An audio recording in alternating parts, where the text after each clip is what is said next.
Prenant la parole sous ces cris de joie des milliers d'habitants de KIPC venus nombreux assister à ce meeting, Madame Anouarit Makassi Kaongia a d'abord observé une minute de silence à mémoire de frères et sœurs de KIPC tombés de suite à l'épidémie d'Ebola.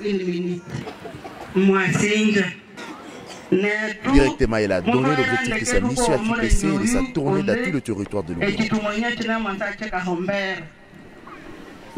Après cette étape, Madame Anouarit Makassi Kaongia a joué le rôle de sensibilisatrice communautaire. Elle a appelé la population d'appuyer les institutions du pays, c'est-à-dire du gouvernement des coalitions KHFCC, pour espérer voir la paix et le développement se concrétisent dans la zone. Elle a explicité davantage l'importance du ministère de l'Industrie qui conduit son mari pour le développement de la zone. Ensuite, elle a martelé que tous ces projets de développement peuvent se réaliser s'il y a la stabilité dans la région. C'est pourquoi Madame Anouarit Makassi Kaongia a appelé les jeunes de la place à se désolidariser des groupes armés. En fait, le meeting de la maman ministre a été précieux, d'autant plus qu'elle a été synthétique à recadrer vraiment certains messages.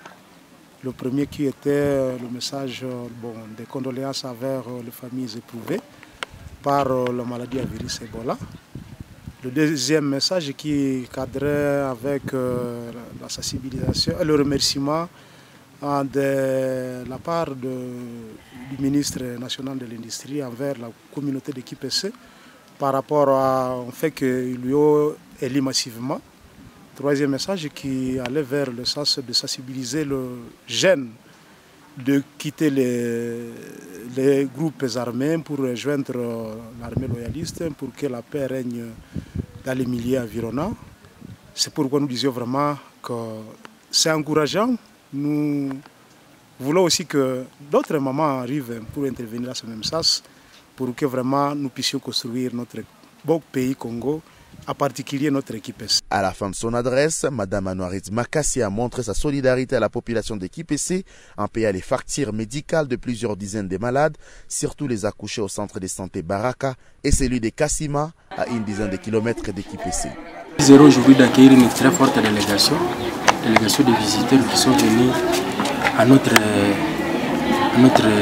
structure, centre de santé Baraka. C'est plus particulièrement la délégation chapeautée par maman ministre de l'Industrie, c'est maman Makassi Kaongia qui est venue dire merci à la population de KIPC.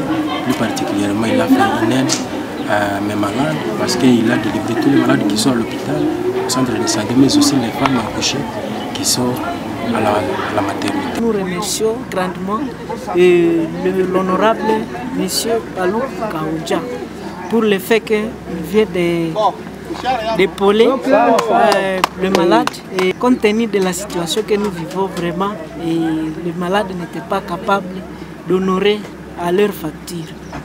Et si nous disons vraiment que Dieu soit loué parce que ce n'était pas facile à l'heure où nous sommes de libérer ces malades sans qu'ils puissent payer la facture.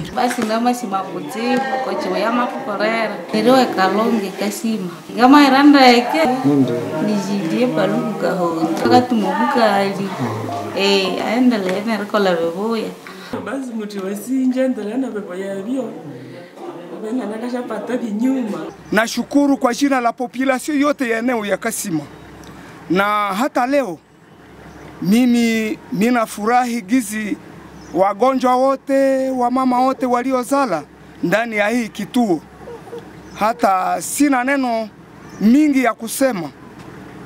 Na washukuru nyinyi wajumbe wa. Madame Anouarit Makassi Kaongia a clôturé son séjour à KIPC par les audiences avec différentes couches de la population qui n'ont pas seulement présenté leurs problèmes à la Fondation JPK, mais réitéré leur soutien indéfectible à l'honorable Julien Paluku Kaongia.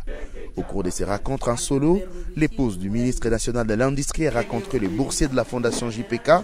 Ils sont plus de 200 qui bénéficient de la prise en charge scolaire et universitaire dans la zone. Question pour Anouarit Makassi Kaongia de les rassurer de la prise en charge effective de la Fondation JPK.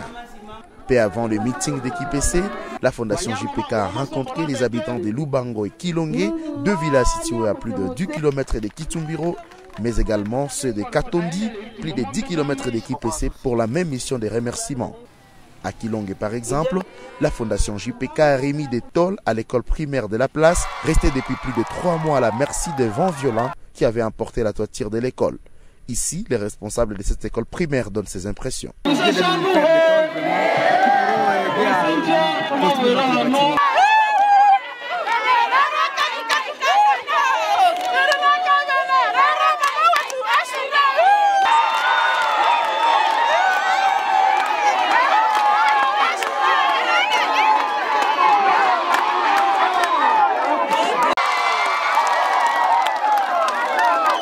Notons qu'au cours de cette mission, la Fondation JPK a présenté à la population les potentiels représentants de l'honorable Julien Paluku Kahongya à l'Assemblée nationale. Il s'agit de l'honorable Alexandre Mouassa.